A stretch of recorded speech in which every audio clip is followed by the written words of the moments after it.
So today we do have a couple of very interesting updates. And as you know, in just a few hours' time, we have the Bad Batch Season 3 premiere. 3 episodes, Confined, Paths Unknown, and Shadows of Tantis. Now stay tuned because tomorrow I will be doing a full episode breakdown and a review. I haven't decided if it's going to be 3 separate videos or we're just going to group them into one.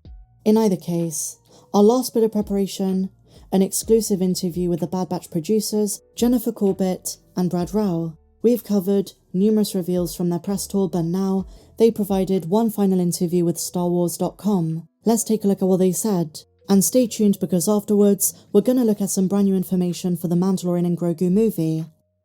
The first major reveal from Jennifer Corbett, the showrunner, is that the Bad Batch was always intended to be a 3-season arc. She says, quote, "When we first started this show, we hoped we could get 3 seasons to tell this story. We kicked season 1 off with Order 66, and the team trying to figure out where they fit in the galaxy. We knew season 2 was going to be a little bit darker, because we knew in some way the team was going to lose. As the season progressed, it became clear the way for them to lose was essentially to have the team fractured. And that's what happens when we lost Tech." And she admits the decision to kill off the character was a huge one. And a pretty significant reveal from this interview is the fact Dave Filoni did consult, creatively speaking, on season 2 and presumably 3. It was widely believed he stepped away after season 1, but they did go to him for advice and input on the 3rd and final season, which makes sense. And according to Jennifer Corbett, the one piece of advice Dave Filoni gave her was that if you're going to go up against Tarkin, remember that Tarkin is smart. Tarkin will be able to pull one over on them. Dave didn't want the Empire to look weak. They're on the rise. The early Empire is a very powerful machine. They do go on to talk about Royce Hemlock, Emery Carr, Crosshair, but it's nothing we haven't covered before, so I'm going to spare you the specifics. That is all the new information, the meat and potatoes. So as I say, look out for my full episode breakdown sometime tomorrow. And on that note, before we carry on, please be sure to hit the big red subscribe button down below and hit the notification bell to be alerted every time that I post a new video. But now moving on to our next subject, my dear friends, we do have an exclusive from Bespin Bulletin for the Mandalorian and Grogu movie by Jon Favreau. They say, how long will Star Wars The Mandalorian and Grogu film for? An exclusive. Last month, Lucasfilm formally announced The Mandalorian and Grogu, a feature film that follows Mando. At the time, Lucasfilm only shared that production on the movie was going to start some point later this year, but no specifics. And then last month, Production Weekly and the FTIA shared that filming on the movie was going to start on June 17th. And when covering the reports, Bespin Bulletin say they shared that they too had heard the filming was going to be in June.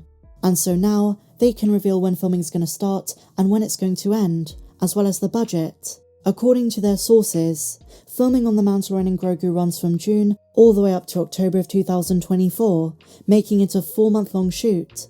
For comparison, the most recent season of Mando, Season 3, was a 6-month shoot, lasting from September of 2021 to March of 2022. And that was just for principal photography. It didn't include pickups and reshoots, which did happen later on. But if all goes to plan, Lucasfilm will have The Mandalorian and Grogu ready for the 2026 release date. The last season of Mando spent a year in post-production, and while Mando and Grogu is a movie, Bespin Bulletin estimates the same amount of time is going to be true of the latter, and this means the film is going to complete well in advance of its release date on the Disney calendar, May the 26th, 2026. There are 2 movies slated for that year, with a December slot going to Charmino Baechinoi's untitled Rey film. Now, one thing mentioned by insider Jeff Snyder is that Disney is looking to spend less on their films, and now a tidbit from Bespin Bulletin is that they've heard from a singular source the budget of The Mandalorian and Grogu. It's not as high as they expected. In fact, it's less than season 3. They say the first season of Mando was reported at $15 million an episode, which brings the budget to $120 million for the entirety of season 1. There were incremental changes with every season thereafter, but they've heard this is a similar figure to what The Mandalorian and Grogu is going to cost, around the $120 million mark. And this is quite interesting, because Skeleton Crew, the upcoming John Watts live-action Star Wars show, is set to be the most expensive LA-based Star Wars series of them all, at $136 million. Now, in regards to the possibility of Season 4 being a separate project, they say this: as for the 4th season of Mando, I have no idea what's going on with that. There have been conflicting reports regarding its status, whether the movie's releasing in its place or if it's going to be separate. But they say all signs currently point towards it being The Mandalorian and Grogu first. Contrary to other reports, they don't think The Mandalorian Season 4 is going to release before the film. The film is going to come first. So in terms of structure, it's The Mandalorian Season 1, Season 2, Book of Boba Fett, Season 3, The Mandalorian and Grogu movie, and then maybe Season 4. But it's a very likely possibility the film is a streamlined version of the planned 4th season, a reworked script, which would have had to be amended following the death of Carl Weathers. I don't dislike the 3rd season of Mando. It could have benefited from a more streamlined approach, so hopefully this is very good news. I'm actually very excited for it.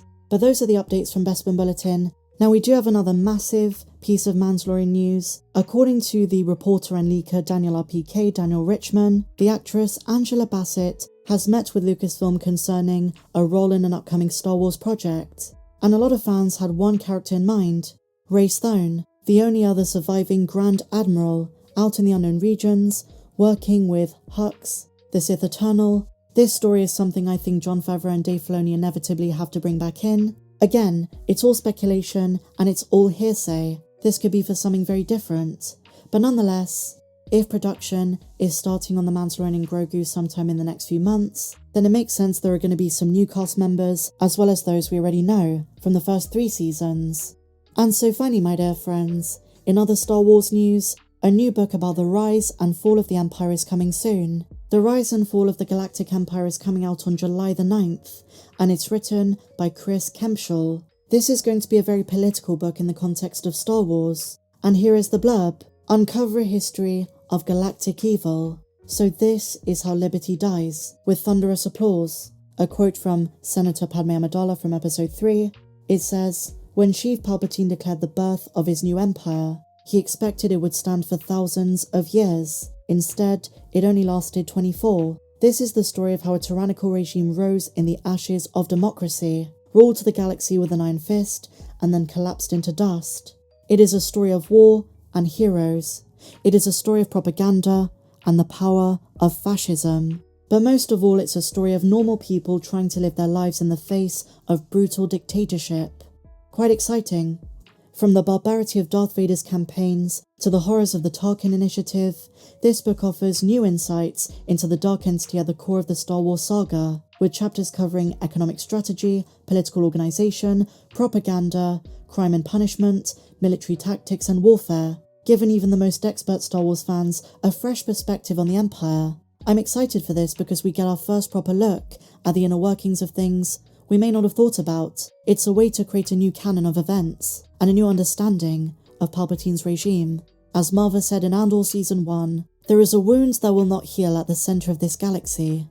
Share your thoughts on all of today's news in the comments down below, and if you enjoyed this video, please be sure to give me a big fat thumbs up, subscribe if you're new, and I'll see you in the next video. May the Force be with you, always.